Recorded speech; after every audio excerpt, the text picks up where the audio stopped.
आज आमचा क्लास होता प्रीनॅटल हॉस्पिटलला. ब्लॉग पूर्ण बघा. नमस्कार फ्रॉम रशिया. आजपासून आमचं गायनेकोलॉजीचं लेक्चर स्टार्ट झालं. ट्रॅफिक भरपूर होती म्हणून बसने गेलो, कारण सकाळी आज 8:30लाच क्लास होता. बसने ट्रॅव्हल करायला इथे 50 रुबल चार्जेस आहे. मग तुम्ही कोणत्या पण स्टॉपवर उतरा. 15 मिनिटातच हॉस्पिटलकडे आलो. ही होती आपली बस.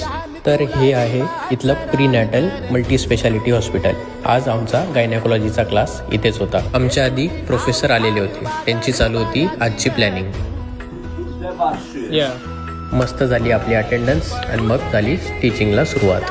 ब्रेकमध्ये सरांसोबत सर्जरी अटेंड केली. 3 तासाच्या लेक्चर आणि सर्जरी नंतर निघालो हॉस्टेलकडे. तर आज सरांसोबत आम्ही हिस्टेरेक्टॉमी केली. तर खूप छान एक्सपिरियन्स होता आजचा. घरी येताना आलो मग नीतला, मग घेतलं काही सामान आणि आलो हॉस्टेलला. आज जेवणाला पाणीपुरी आणि रगडा बनवला होता मस्त. या तुम्ही पण खायला.